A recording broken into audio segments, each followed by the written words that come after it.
This is Duke University.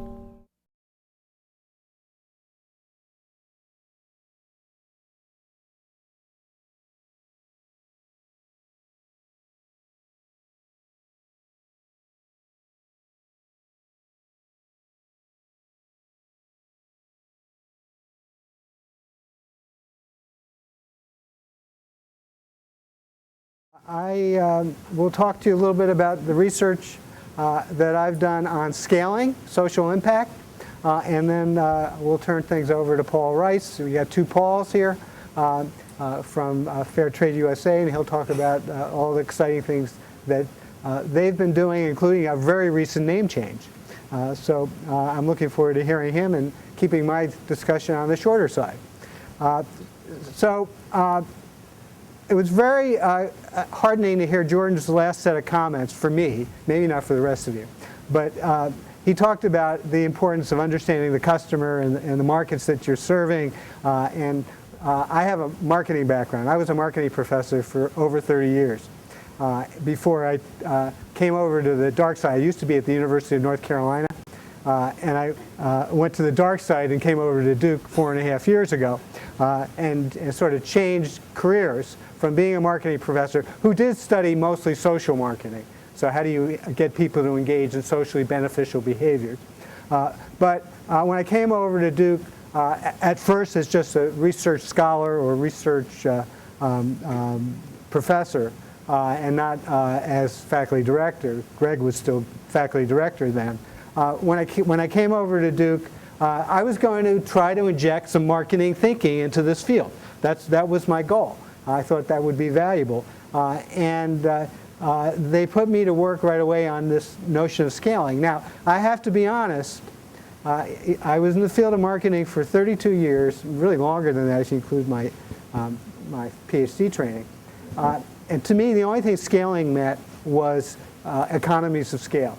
I had no notion of scaling being this buzzword that just is so important to people in venture capital, so important to people in entrepreneurial ventures, so important to people in anything having to do with social entrepreneurship.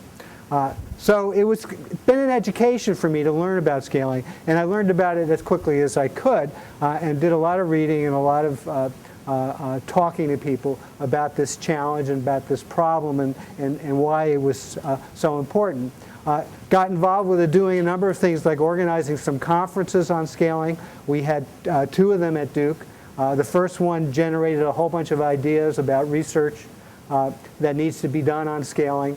And the second one, we recruited people to write papers to present at that conference. I work with Ed Skloot, who's also at Duke in our public policy school.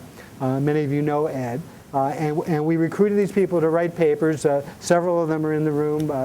David Robinson, who you'll be hearing from this afternoon, wrote a paper for this volume. And so we presented these papers at a conference, and then we put them into this book for Palgrave Macmillan, and the book just was released last week. So go rush to buy it on Amazon. Pardon me? While you still can, right, before the production run runs out. So that's one way I've learned about scaling, getting other people to write papers about it. But I've also done a lot of thinking of my own. And while I was doing a lot of this reading, one of the things I did sort of as a side read was to read Made to Stick by Chip and Dan Heath. Now, Chip's a professor locally at Stanford, and Dan is now a research fellow with our center, with CASE. And he happens to live in Durham, and at the time he wasn't affiliated formally with us, he was just friendly toward us. Now he is affiliated formally with us. But I read their book, Made to Stick, which, as a lot of you know, was a major bestseller. How many of you have read Made to Stick or know of the book? Okay, so you all know about it. And so in reading it, the first thing that was hit me was you need an acronym. You need something that lets people remember what you're talking about, what you're all about. And I said, geez, this field of social entrepreneurship needs an acronym. Plus, I come from marketing. What do we have in marketing? Does everybody know? The 4 P's, right? Product, price, place, promotion. So I came from marketing and I said, yeah, we need something like that in social entrepreneurship. So in reading a lot of this stuff, I was very influenced by Greg's work. I was very influenced by the book Forces for Good, which Case helped to fund and support and generate. I was very influenced by work by quite a number of people in the field. I came up with an acronym, which is labeled SCALERS. And it stands for something. Now, this cartoon is something that I had absolutely nothing to do with. It was stolen from me, in a sense, or from us.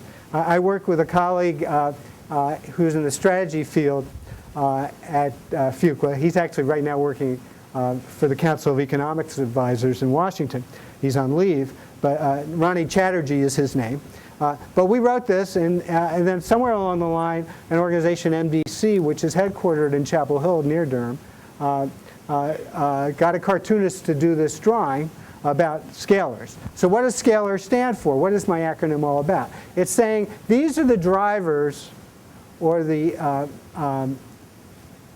capabilities that are useful for being effective at scaling impact. Not scaling the size of an organization, but scaling impact.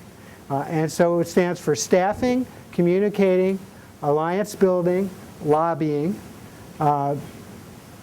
earnings generation, replicating, and the original version was stimulating market forces, which isn't very satisfying, and they came up with sustaining, these people in MDC. I'm not totally happy with that either. But I want to go through each of these and try to explain what each one tends to mean and why we think they are important drivers for effective scaling. And then talk a little bit about some of the empirical research that we've done to try to test this model, if you will. That test whether these indeed are drivers of effective scaling. So with staffing, this is basically your human resource dimension. That you really need that capability, that set of people to make things run. There was a question from one of the women from Draper Richards. I forgot where she is, but is she back there? Yeah, okay. About the importance of the board, and I concur that should be in here. So it's not just staffing, but it's an S. So we're trying to have an acronym here. And so I've evolved into thinking that this has more to do with the whole human resource dimension of things, and how important it is not only to have a good management, a good leadership, a good boards, but also good volunteer forces too. That all of this matters a lot for succeeding in scaling your impact. So that's what the S is all about. The C of communicating, that gets me back somewhat to my marketing background, but it involves trying to make sure that people buy into your theory of change. You have a notion of what's going to change the world, what sorts of forces need to be put to work to make things happen the way you think they can be. And it's important to tell that story effectively. You need to tell it effectively, obviously, to your funders. You need to tell it effectively to the people who you're trying to help so that they participate in your initiative, your program. They take advantage of whatever it is that you're trying to help them do. They get the services that you're providing. So you need to communicate to the beneficiaries, the funders. You need to communicate effectively to potential partners and everybody else in your ecosystem, so to speak. Greg's going to talk later in the day about work that we've done and he's done on ecosystem approaches to achieving scaling.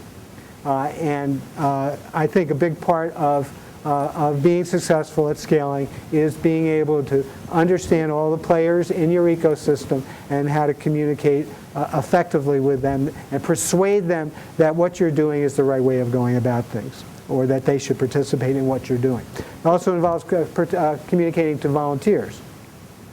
Okay, alliance building. there is a tremendous amount of emphasis in the field now.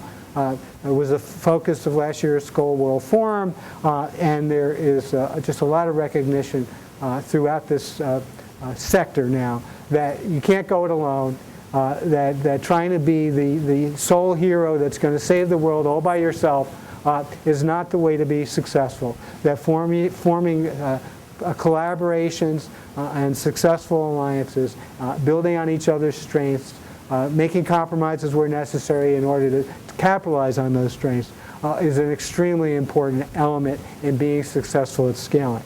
So alliance building, I think, is a well-recognized factor. Lobbying.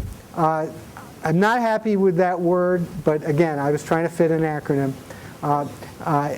It was either go with advocacy, which is more of what I'm thinking about here, and then I needed another L word for alliances, which I thought about doing linkages.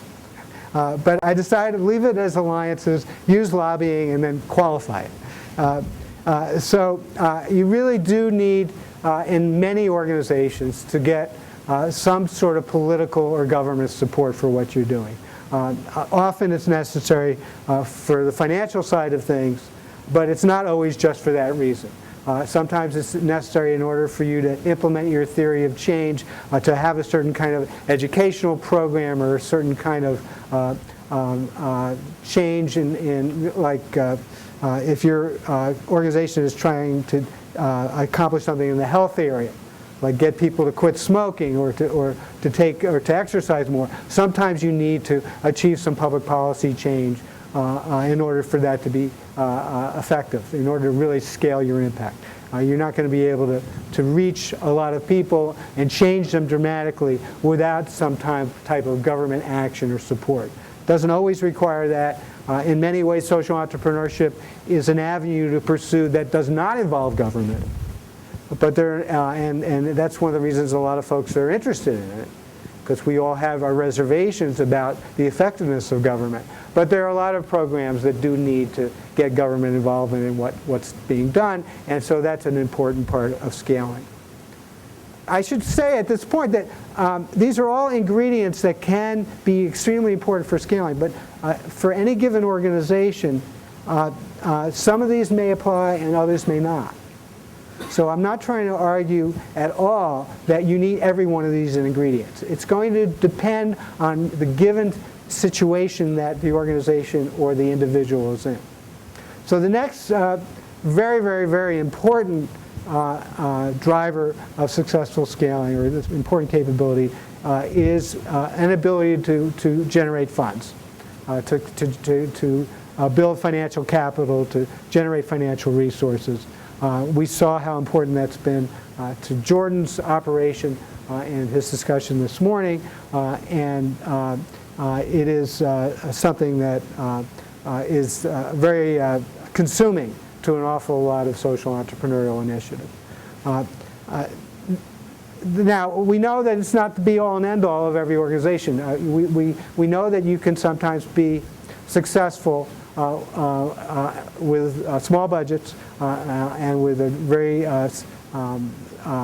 efficient and a worthy group of people working for you.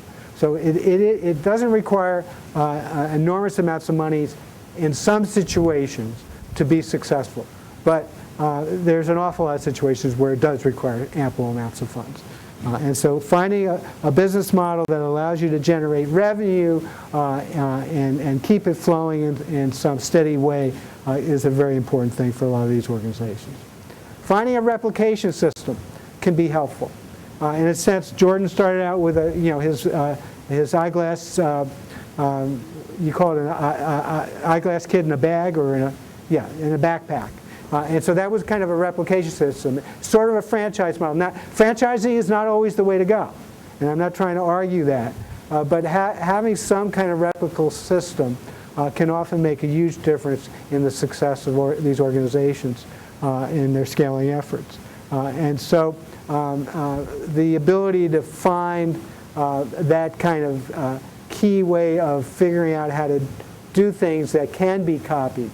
I've been doing some work lately with Giroux Villamoria, who has run several social entrepreneurial organizations. The most recent is something she's calling Child Finance. But before she ran Child Finance, and she's still involved with them, she has an organization called Aflatoon, which does child financial literacy around the world. Well, they figured out a curriculum that works extremely well. It needs to be tailored for different situations, different countries, different cultures.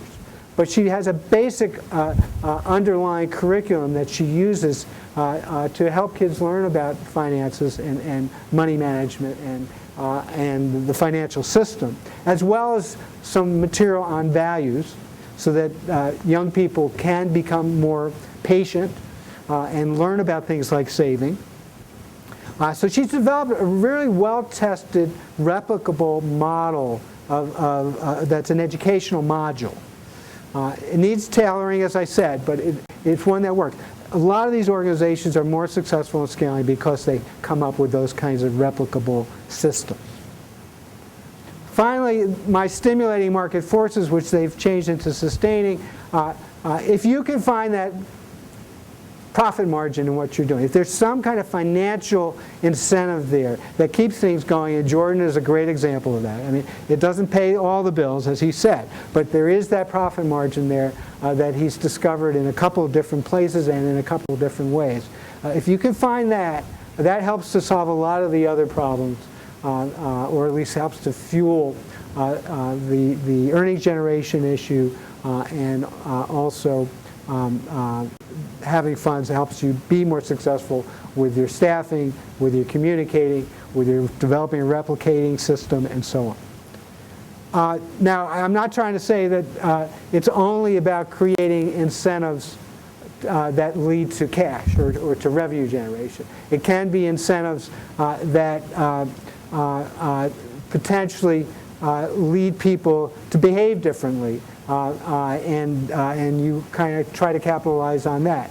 I mean, one of the things that has really helped the anti-smoking efforts in the United States, which is something I know a fair amount about, is higher taxes.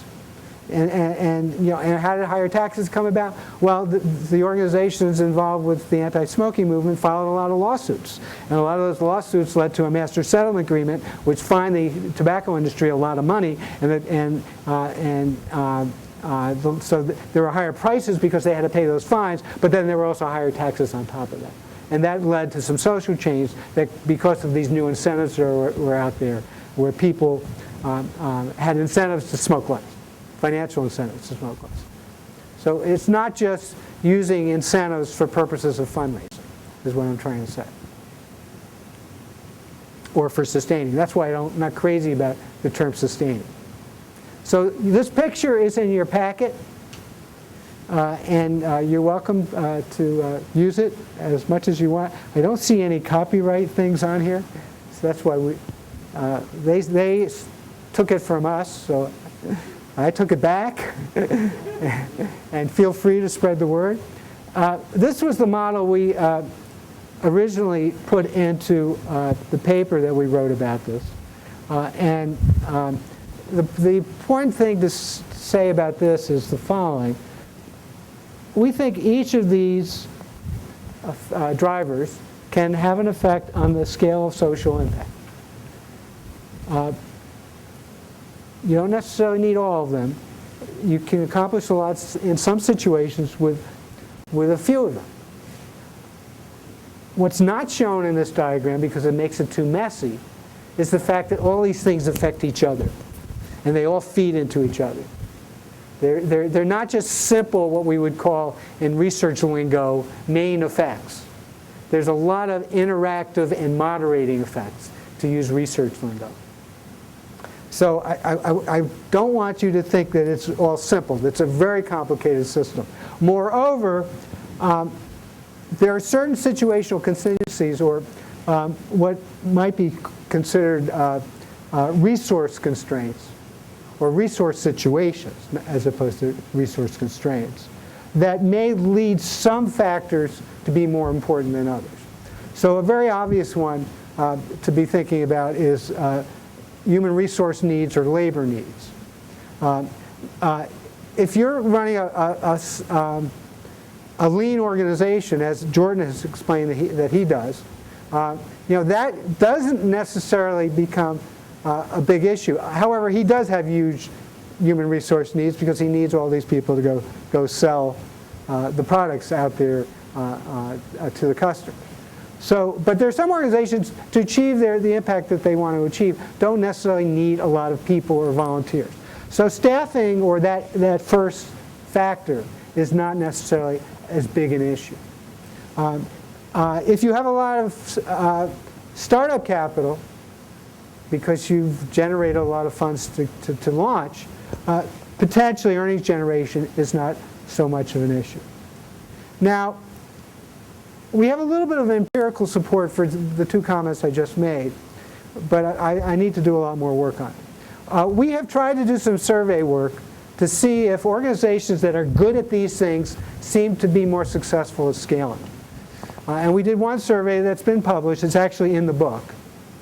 It's a chapter in the book, where the organizations that self-assess to be high on these factors also self-assess to be high on terms of scaling their social impact.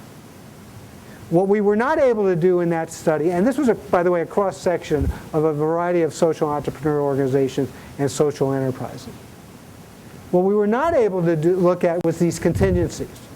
That are there certain situations where some factors are going to be more important than others. However, I've done a follow-up study that we haven't published yet.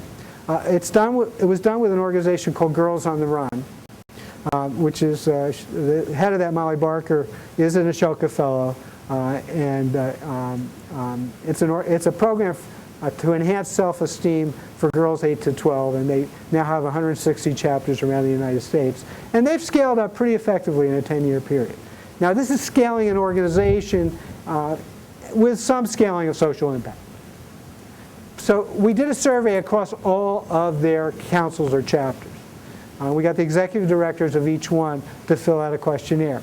And again, we found that the ones that seemed to feel like they were doing better on these felt like they were having more success. But we also were able to look at their data that they had on number of girls they served, and on the number of volunteers they had, and on their budgets.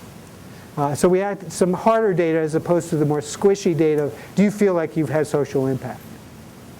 And in looking at that, even on those numbers, the ones that seemed to feel like they were doing better on that, they were doing better on the hard numbers. But what was really interesting, to me at least, was the ones that felt like they started out 3 years ago weak on human resources. That they didn't feel they had their act together human resource-wise. Those are the ones where you saw a stronger effect of all these factors on success of scaling. For those that were strong on human resources, they couldn't turn things around as much over a 3-year period with these factors.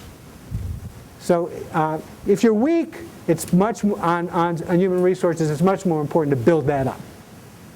And the other thing we found in that data was that those that thought they were weak in terms of financial resources 3 years ago, they weren't able to accomplish very much at all over a 3-year period.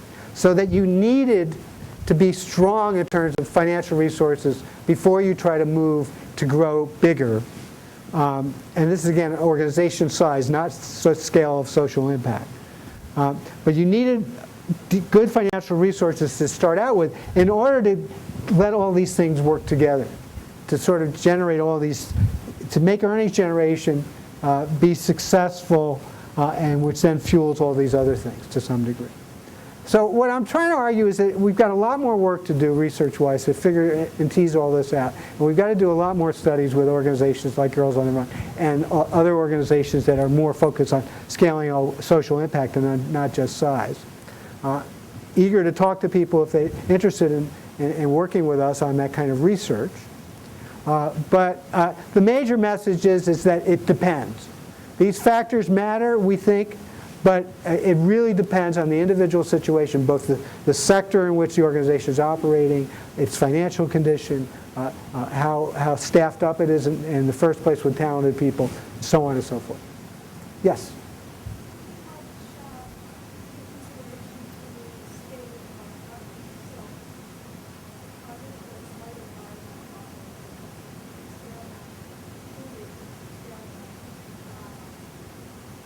Yes, in the original article, for example, we talked about Youth Build.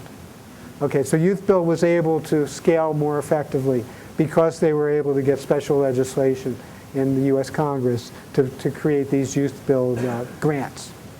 And so the different chapters or affiliates were able to get these Youth Build grants through government funding. Is that the kind of thing you're talking about?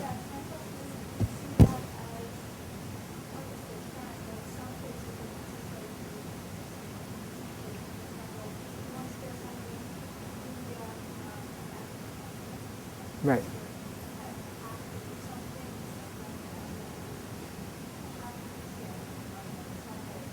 Absolutely. Yeah. Yeah. Absolutely. I mean, that's why lobbying is in there. Absolutely. Okay, I'm going to hand it over to Paul.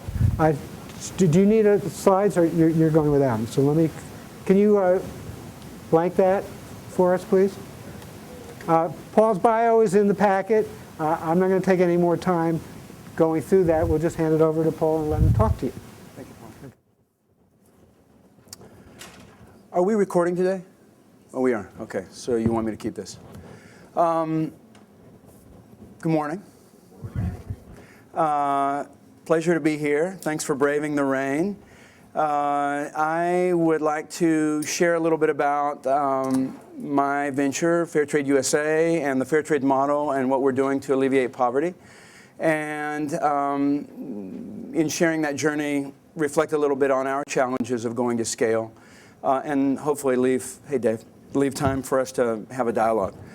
So maybe to start, 2 minutes about my personal journey. I graduated from college in 1983 and armed with a BA in economics and a knapsack full of romantic dreams and passion for social justice, I bought a one-way ticket to Nicaragua and decided that I wanted to dive into field work and work with farmers, and I thought that would take me a year or two to figure out what international development was all about, and then I'd come back and do something sensible like grad school. I stayed for 11 years. I was 22 years old when I left. I was 33 when I came home. Very much felt like Rip Van Winkle coming back in the 90s after more than a decade abroad. And I spent most of that time working with farmers, way off the grid, way up in the mountains, working with small family farmers who were struggling to survive. I worked on one development project after another. All kind of very much within the classic model of development aid. So, very well-intentioned people sitting in offices in Paris and London and Washington, D.C., developing these wonderful projects and sending millions of well-intentioned dollars to alleviate poverty. And I can tell you without exception, the projects that I worked on failed. We failed to achieve our objectives. We failed to help equip people in the communities with the skills that they needed in order to lift themselves out of poverty. In fact, more often than not, I think we just recreated dependency on foreign aid. And unfortunately, the sad reality is that so much of the international development aid that's going out there is doing just that. It's recreating dependency.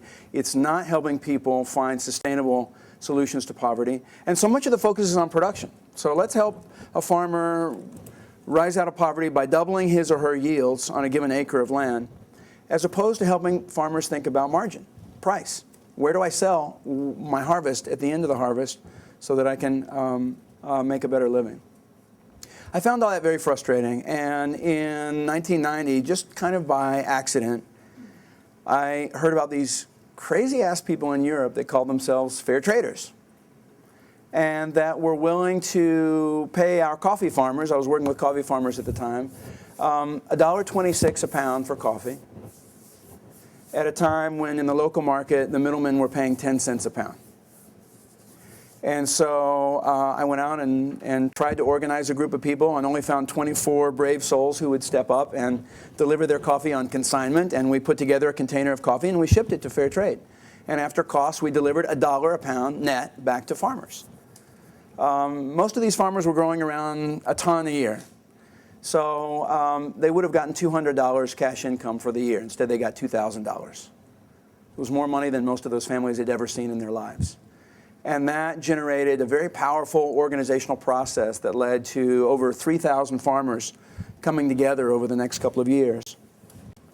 In Nicaragua's first Fair Trade certified coffee co-op, which I had the privilege of being a part of for over these first 4 years. And we were not only creating economies of scale through the number of farmers coming together, and we weren't just pooling our product, milling it, and exporting it direct, but we were also then taking on a lot of other functions that intermediaries historically had been doing. So we set up a village banking program and provided loans to micro-entrepreneurs in the communities that wanted to do more than just coffee. We set up youth training programs. We set up technical assistance programs. We set up an organic conversion program. Half of our farmers went organic, and that allowed them to grab yet another price premium.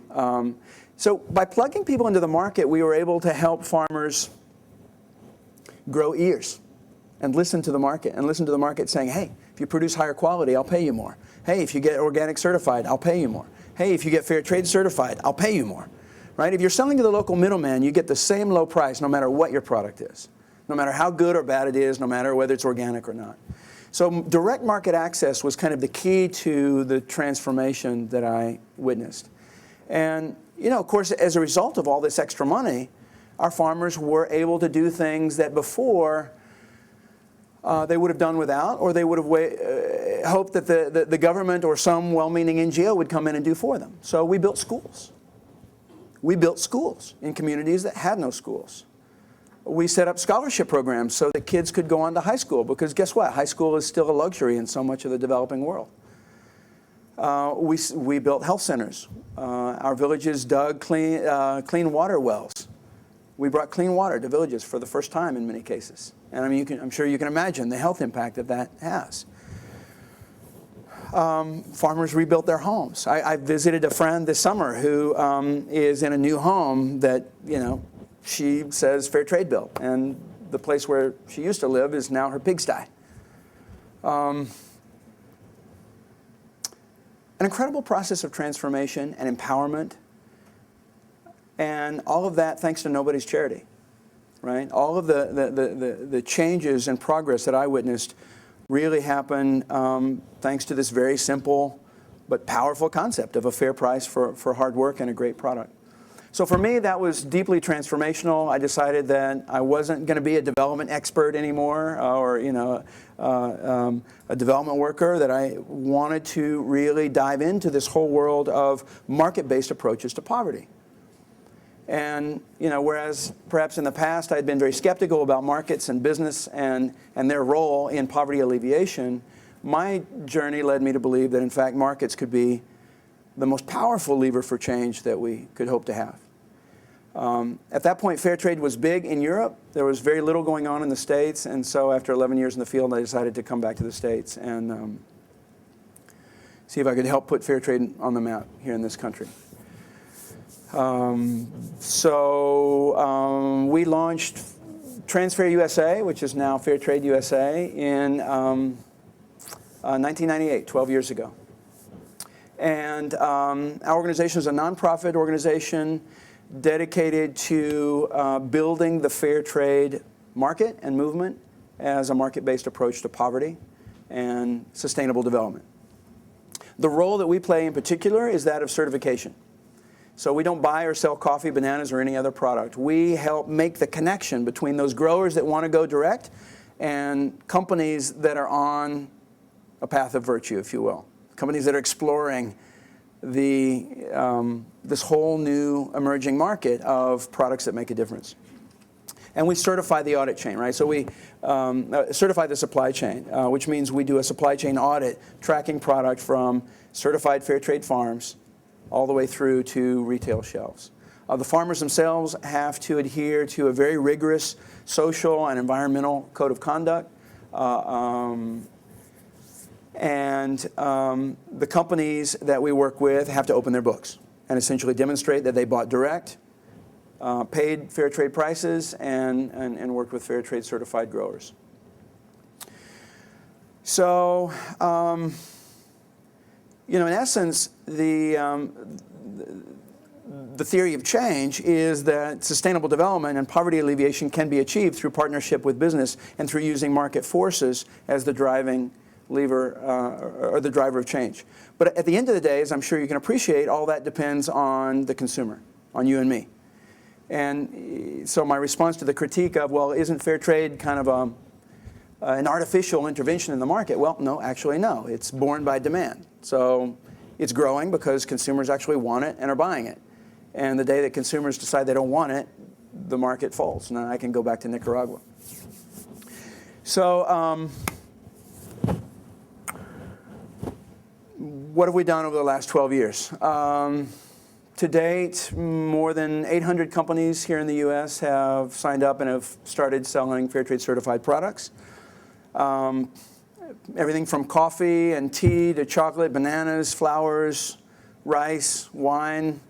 Fair trade vodka just hit the market, made with certified quinoa from the highlands of Bolivia, and is winning all kinds of quality awards, and so on. So the category is growing, not because of our drive or ambition, but because retailers are coming to us and saying, this fair trade market is hot, what else you got? So 800 companies, from small mission-driven 100% fair traders to major transnational companies like Starbucks and Costco and Green Mountain, Dunkin' Donuts, Whole Foods, even Walmart is selling fair trade certified products today. Really exploding our notions of where the conscious consumer shops. She doesn't just shop in Whole Foods. We are still a very small organization, so our budget this year is around $11 million. But we have been able to catalyze that into a $1.3 billion retail market here in the United States. So retail sales this year are around $1.3 billion here and $4 billion globally. Europe is still about 20 years further down the road, but we aim to catch up. And we have a lot of ways to measure our success, but one very important way is the incremental income that goes back to farmers as a result of selling certified product.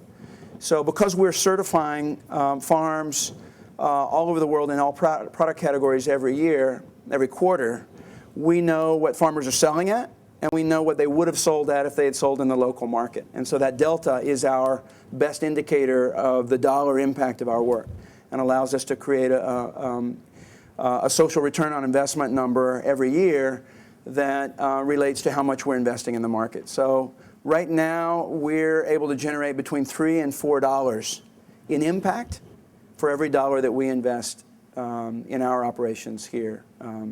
This year, we anticipate $30 to $40 million going back to farmers in above-market income as a result of selling to the fair trade market. And cumulatively, now we've passed $200 million in, again, above-market revenue that's going back to communities, and that's allowing them to do these amazing things in their villages. And of course, as I'm sure you can appreciate, the invisible dividend of this revenue stream going back to villages is the pride and the hope and the dignity that comes from feeling like you did it yourself, right? Feeling like you built that school yourself thanks to all your hard work and thanks to getting a fair price for your coffee or your bananas.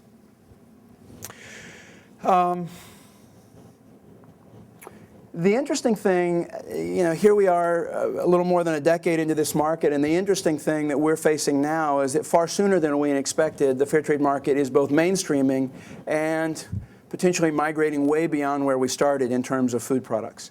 So, when Dunkin' Donuts says we want to convert all our espresso to fair trade, when Walmart says we want to launch a whole line of fair trade coffees and explore fair trade produce as well, that's kind of a wake-up call for us in terms of our assumptions about who the conscious consumer is. right, who's seeking these products. And it makes us believe or hypothesize that the values of fair trade are, in fact, values that everyday ordinary Americans aspire to. The latest consumer research indicates that 34% of the adult American population has seen the fair trade label and know what it means. So that's about 65 to 70 million adults that have seen the label. And the conversion rate is actually very high. So 57% of those who know what the label is are actually looking for it and buying fair trade products on a regular basis. So that's encouraging. That's pretty cool, right? That a scrappy nonprofit can, together with corporate partners, build that kind of awareness and demand. On the other hand, it feels woefully inadequate. I mean, we look to Europe as an example of where we hope to get. They've been doing it a lot longer. For some reason, fair trade started there a long time ago and really took hold.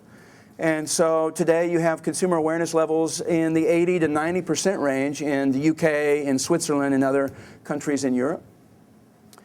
And as a result of that awareness, market penetration is much, much greater. So in Switzerland, for example, 50% of all the bananas consumed in that market are fair trade certified.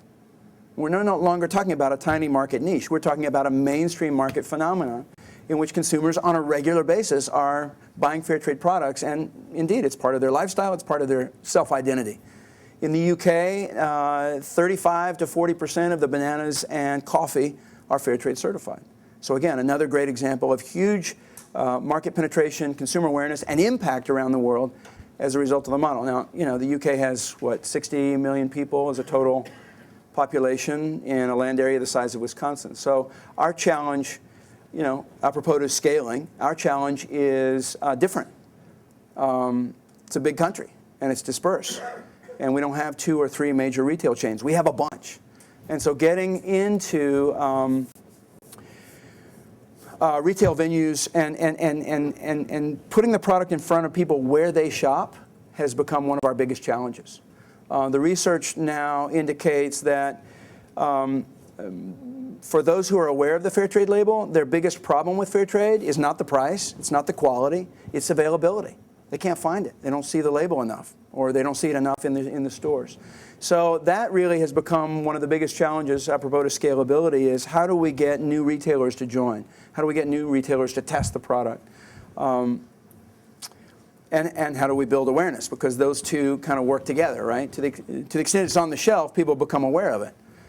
We've had some great successes just this year. Ben & Jerry's ice cream just announced that they're converting 100% of the ingredients, of the certifiable ingredients in their ice creams to fair trade in the next 2 years.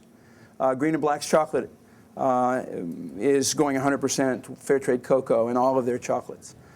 Honest Tea just announced that they're converting all of their teas to fair trade certified. So it feels like we're at an inflection point. I wouldn't say we've gone to scale. Paul, if you invited me here to share lessons of how a social venture went to scale, I was the wrong guy. I don't feel like a $10 million venture in a $1 billion market is scale. We really aspire to be on every shelf in every store in the country and to have much greater consumer awareness and purchasing, and as a result, of course, impact. I mean, that's what it's all about for us. It's about the impact. Today, we reach over 1 million farmers in 60 countries. And that feels great, but then you look at poverty statistics around the world and you realize it's a drop in the bucket. So I think we're poised for scale, and I think the next couple of years are going to see dramatic growth. And so how do we do that? And I like Paul's lens through which to look at some of the critical ingredients for scale, and certainly some of that resonates with us. And top of our list is, how do you capitalize growth? We chose to do this venture as a nonprofit because as a nonprofit we felt, at least in 1998, that as a certifier, our core role in the fair trade ecosystem was to provide trust and credibility to those companies that were trying to practice fair trade and needed a way to communicate credibly to consumers. Right? Because the conscious consumer segment tends to be rather skeptical of companies that say, hey, we're doing the right thing, but that don't have any kind of independent verification or proof of that. So we decided as a trust provider that it would be best to take financial self-interest out of the equation and present ourselves as a nonprofit in it for all of y'all, not for us, right? Now, that's kind of old school, you know, for those of us in the change the world business, that's kind of old school thinking. I mean, I think fast forward today, the public is much more open to the notion that a for-profit enterprise or a hybrid enterprise of one kind or another can be just as virtuous, if you will, and effective at social change as a nonprofit. But suffice to say, we made that decision, and so as a 501c3, we have the good news, we have access to, you know, wonderful grants like the Skoll Award. Thank you very much. But we, you know, equity capital as a vehicle for capitalizing growth is not an option for us. I have companies falling over themselves, coming to me saying, can you do fair trade in diamonds?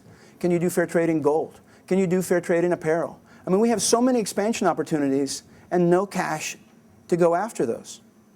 If we were for-profit, I have no doubt that I would be spending most of my time down here on Sand Hill Road, and I'd be able to leverage the market growth, the great corporate partnerships into growth capital. We don't have that option, at least until we do a for-profit spinoff.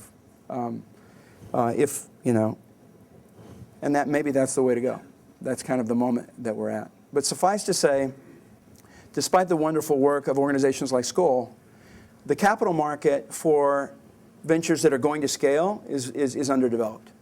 There's just not big chunks of money, right? Like ventures at my size, trying to go where we're trying to go, need, you know, $5 to $20 million investments, not, you know, $500,000 investments.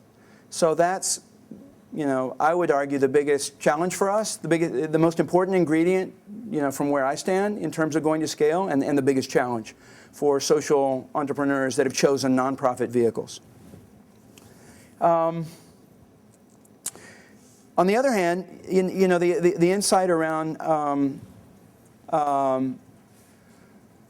creating revenue models is absolutely right on. And so, you know, I've been in the nonprofit sector my entire life.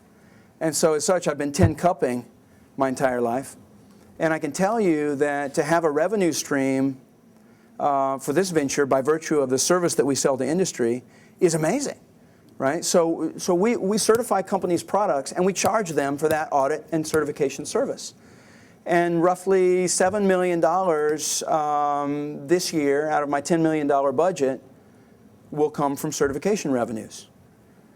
That's great. I mean, that means basically core operations are self-funded, and the grant revenues are funding expansion and producer support and consumer awareness. And that in turn gives us greater independence, strategic independence, and it gives us you know, a strong basis for future financial sustainability. But it's hard to bootstrap growth with free cash flow from certification revenues. I mean, it's frustrating.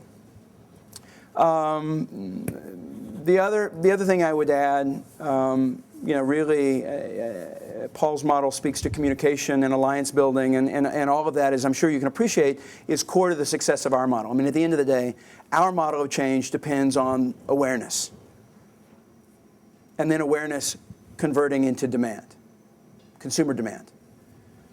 Individuals like you and me realizing that every time we go to the store, we have a chance to vote. We have a chance to vote for a better world with the products that we choose. And, you know, this is like, I mean, in the social justice movement, this is like heresy to pull out $1 in front of a crowd, right? Forgive me, but, you know, it's that simple. Our country is full of well-intentioned people who realize that the planet is on fire. We've got huge problems before us, and most people feel powerless. We don't feel like our voice matters. most people feel totally disempowered to be a part of a solution, whether it's climate change or poverty, whatever it is. But hey, we all eat. We all wear clothes. Well, most of us. In Berkeley, not everyone does, but right? So, you know, if you can create product choices that make a powerful economic or social or environmental difference in the world, then you give people a way to vote every time they go to the store. And I believe that the success of our movement to date in Europe and here is precisely because that notion is really compelling. You know, the notion that with something as easy and simple as a daily cup of coffee, you can reach halfway across the world and help a family keep their kids in school. That's an incredibly empowering notion. So how do we do that? I mean, you know, for us, it's not easy without resources, so we really rely on our corporate partners. And so we just recently did a test with an unnamed big box club store around fair trade bananas, because they told us that they were certain that their members would not pay more money for fair trade bananas. So we said, let's test it. So we tested it. And it was 10 cents a pound more to cover the fair trade premium, the extra money that went back to the growing communities. And they put the product in, no signage, no education, just the label. And guess what? Didn't sell very well. And they didn't give people a choice. They just switched out the non-fair trade bananas and put in the fair trade bananas. Didn't sell very well. So they came back and said, you know what? The test failed. And we said, you know what? You made a really big assumption, a faulty assumption. You assumed that most of your members knew what the label meant. Can we please do another test? Okay, what's the test? Can we please put up signs and tell people what the hell the label means? Doesn't have to be heavy-handed, doesn't have to be a lot of text, just an image and a simple message. I don't know if you guys can see this. Every purchase matters. Your purchase helps keeps kids in school, and a URL. They said, okay, but you guys got to print the signs and you guys got to hang the signs because we're not going to do that. So we did. We did. We went out and hung signs in 18 club stores in, you know, in the Mid-Atlantic region. Not the sweet spot of fair trade consumer awareness. The sweet spot is the Northeast and the West Coast. So 3 months later, we got the report card back. The sales of fair trade bananas in those stores, even at the higher price point, was up year over year 11%. And banana sales across their system were up 1%. So the takeaway was, if you tell consumers what they're buying, they'll step up. As a result of that test, it's now, they doubled the volume, so it's going into another whole district, and we're looking at doubling yet again this year. And, you know, so the moral of that story is, I think Americans are hungry for ways to make a difference. But we got to tell them the story, we've got to reach them with the story. And, you know, in terms of scale, that for me is one of the biggest challenges and opportunities before us. So we don't have a whole lot more time. I'll stop there and hope you have great questions and comments. Thank you.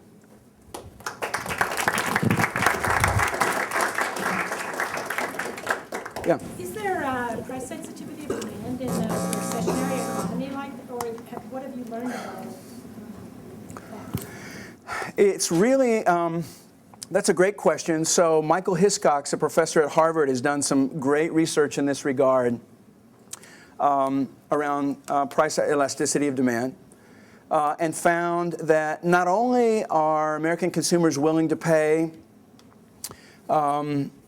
a premium of kind of between 5 and 20% in different product categories, but furthermore, that they expect to pay more.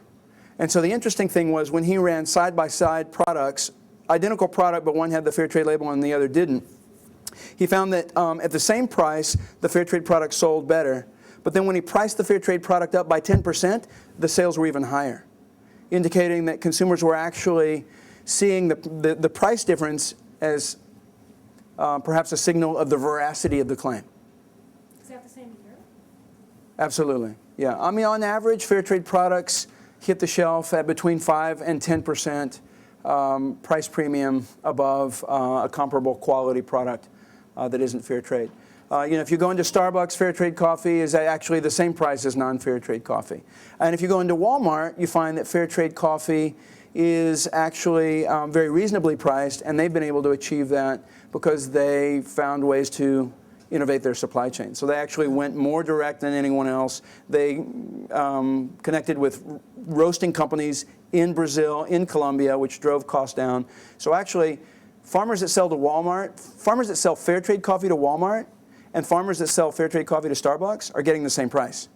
But the consumer price is dramatically different, and it's because of Walmart's. I mean, I don't mean to sound like I'm a shill for Walmart, because I'm not by any means. But the reality is that they have been relentlessly focused on and successful in wringing inefficiency out of the supply chain, going more direct, and kind of delivering at both ends, both to consumers and producers in terms of our model.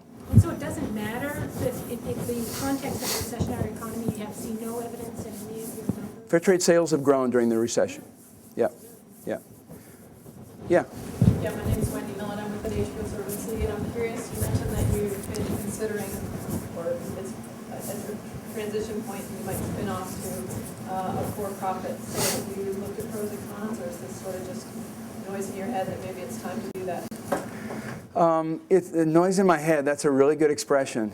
Yeah, there's a lot of noise in my head. No, actually, we are now kind of taking the next step and doing due diligence around this possibility, because, as I'm sure you can appreciate, fundraising in the environment of the last couple of years has been really challenging.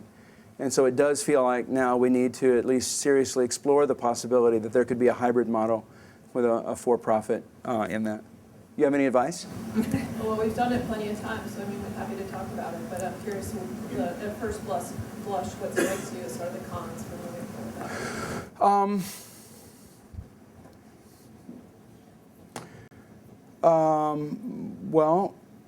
that? Lack of experience for one. I've never done it before. But I suppose we could get good advisors and support. Credibility and brand image. So I think, my biggest concern would be that the NGO community, the activist community, farmer groups, maybe even companies would say, you went for profit? What changed? Right? So, I mean, a communication strategy, research to figure out what people might think of such a change, and then a really good communication strategy to help people understand that we're not changing our mission by developing a for-profit entity. That would be key to success. Yeah. How about if we do a little bit more, because Paul stole so much of my time. Okay. Let's take a few more. Yeah, we'll take a few more questions. Give an opportunity for final remarks. Yeah. I'm Jim Durant. Two questions. One, do the more enlightened foundations like Gates seem like they'd be interested in something like this? And then two, given your success, has anyone, God forbid, our federal government and the aid programs, have they changed their mind from production to revenue, or are they just totally intransigent to keep the bureaucracy employed and so forth? There may be others here more qualified to answer those than me. We have not worked with Gates yet. We would like to. I think every foundation has their particular focus and programmatic interests. And I think in general, people who have focused on third world poverty have started to look more seriously at market-based approaches as opposed to just production-based approaches. Certainly in the NGO world, in the nonprofit world, I see much more openness now to revenue-generating activities than before. Right? It's no longer considered selling out to try and find financial self-sustainability from within. Yeah. I was just wondering if you've looked at all at low-cost lending as a way, since you do have a revenue stream, as a way to capitalize your growth. Look, you mean borrowing? Would we borrow money? Right. We have. Yeah, we have. Well, I guess just to push that farther, why isn't that sufficient? Is that just the We've maxed out. We borrowed a total of $5 million in PRI money at 1% interest and 3% interest to fuel the growth of 5 years ago, and now my balance sheet looks like shit. So until I pay that off, You know, I mean, there's no dequity instrument that, you know, can help us out of the quandary we're in. So now we have to pay off the existing debt and really find other creative ways to fuel growth. Yeah. Can you talk a little bit, Jill? Yeah. Yeah, good to see you. Talk a little bit about how you navigate the tension between building a movement and then also taking care of, Fair Trade USA? Tell me more. What do you mean by that? So there's this tension, right? You're out in the world and you've got these allies, as Paul was pointing to, and you're really trying to get to this one-day vision where all of us are buying fair trade, or at least have access to fair trade products. Yeah. And so you're in some ways taking responsibility for a whole field and leading it. And yet, at the end of the day, you have to make sure that you can pay the bills at Fair Trade USA. And there's a tension there and I wonder how you feel like when you're out in the world, how you take care of the world and then also make sure that the folks at home in that sort of organizational sense are cared for enough. Well, this speaks to the people piece of the, I think you called it staffing. I have a great team. I have an amazing team. Lynn Lohr, our vice president, is here today, and there are 65 other wonderful souls in our organization who make things happen. You know, and as an entrepreneur, as I'm sure you can imagine, my journey in terms of figuring out how to attract really strong, independent-minded, passionate people and then empower them to do the job and get the hell out of the way, that's been a struggle, right? It's probably a struggle for most entrepreneurs. But at least I can name it and work on it, right? And I think, you know, because I'm the outside guy now so much of the time, fundraising, doing deals, communicating the message, trying to build the market, I'm really not around that much anymore. And so I have to rely on that team from top to bottom to get it done. And they're doing an amazing job. Yeah. Ruth Shapiro, I spend a lot of my time in Asia. And you're talking about, in the United States, accelerating a trend of awareness. But as you probably know well, consumer consciousness throughout the entire region of Asia is nascent, if not non-existent. So what would be to jumpstart from zero on the notion? Is it about putting products on the shelf? I mean, what are the key drivers to get the momentum going that you learned when you were doing it here from the European, you know? We learned how to surf. We learned how to ride waves. So when we launched Fair Trade Coffee, this nation was in the midst of the cafe boom, right? Where people were turning away from Folgers and Maxwell House and going to cafes, and cafes became the place where you took a date, right? It was like the bar of the 90s, right? There was a cultural phenomenon around coffee and an upgrading to gourmet coffee, which, oh, by the way, made the economics of fair trade really doable. I mean, there's a reason why we don't have fair trade Folgers yet, right? I mean, the economics of fair trade don't work as well, but they work really well for the gourmet market. And so by forming partnerships with the gourmet segment of the market and making fair trade a part of their story. Right, but Starbucks stopped what it was doing in Asia because it was not. And, you know, I don't have an answer for Asia. I have an answer for, you know, how you get an unknown concept into the consciousness, and that is by figuring out other trends or phenomenon and then riding them. And so, you know, I actually recently read some amazing figure, and I've forgotten what it is, about how many people in China are drinking coffee now. Coffee is a big boom trend, right? So I'm fine being a bonus prize. Like, I don't need to be the reason why people are buying coffee, right? If they want to buy coffee for some other motivation, that's cool. Right? And I'm happy being on the back of the pack. You know what I mean? So that's what I mean by riding the wave. If we can get into that growth trend, then I think we can make a difference even in a market like China. Can we take one more, please? You mentioned that you have other industries approaching you, and the concept seems to work really well with food and agriculture. But what about, you said, diamonds, or I heard recently about somebody trying to do it with oil companies. How would you see the economics of that working, or what kinds of issues would you see coming up in that case? So I don't know anything about the oil project, but we've worked on feasibility in diamonds, and now we're moving into apparel. So for the first time, we're actually testing how fair trade works in the manufacturing sector. It's an incredibly complex supply chain, right? I mean, it's one thing to certify boatloads of bananas. It's another thing to track cotton through the supply chain from farm to gin to spinning factory to cut sew finish to retail, and to try and make sure that labor standards are adhered to all the way through that, and to be able to create a level of transparency that allows you to trace product all the way through that supply chain, and then to be able to deliver benefits back to both farmers and workers, which is what our standard does. We will effectively double factory workers' wages when this standard is implemented. But then the economics of that are really unknown. I mean, in apparel, you can't tell big brands or retailers that American consumers will pay more for fair trade products. They say, oh, well, that may work for food, but you don't know nothing about apparel, right? And so it's been really hard for us. We've just launched apparel with a dozen small mission-driven brands, and hopefully they can prove the hypothesis, right? But all the big brands that we've talked to, Nike and Gap and Levi's and everyone else, they're a little nervous about the notion, you know, and skeptical about the notion that Americans will pay a couple of bucks more for a T-shirt or a pair of jeans that that's fair trade. So, you know, I think just as you know, the path with bananas showed us that, you know, through testing and consumer awareness, positive results were achieved. That's kind of where we're going.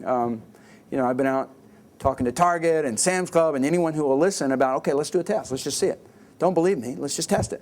Because, you know, for me, that's kind of the next wave. We've had 30 years of anti-sweatshop activism. God bless them. That's the only reason why anyone wants to see fair trade apparel, because there's awareness around the exploitation of seamstresses around the world. But unfortunately, in 30 years of anti-sweatshop activism, no one's ever been able to ensure that those seamstresses actually got more money. And that's what we do. I was in India in January visiting with factory workers who make $3 a day right now. And we're going to help them get $6 a day. And that doesn't sound like much money, but that extra money, it means a huge difference in their lives, and they're so excited. And you know, they're eager to engage, and the cotton farmers as well. So you know, for me, the next 2 years with apparel is going to be a learning journey to figure out how to implement a standard and verify the compliance with that standard in a very complex supply chain. And if we can pull it off, then I think toys, shoes, electronics, sky's the limit. You got a hook? You gonna pull me off now? What? I do want to give an opportunity for closing remarks. Okay, let's go for it. Closing remarks. Well, he's a tough act to follow, as you can tell. I just find everything very intriguing about it. I did some work in the last 2 years with Newman's Own, and they're a for-profit company, but they give all their profits to charity. So that might be a model that you might spend more time. Maybe you have looked at that, because they do have some sustainable products. Yeah. And they've moved it recently into wine, into a whole bunch of new categories. Yeah. So if you want a connection, I can provide it. But I think that there's some overlap. It all gets down to this consumer communication. That Yeah. How do you differentiate your product in the eyes of consumers so they weight the fair trade attribute or the giving all profits to charity attribute or some other social good that you're saying you do better than somebody else? Yeah. And how are you persuasive with that? You figured out a way to do that in the markets you've operated in. You obviously need to do that further if you're going to solve this sustainability problem. Well, any final remarks or? Final remarks. I think I've probably remarked enough as it is. Thank you very much.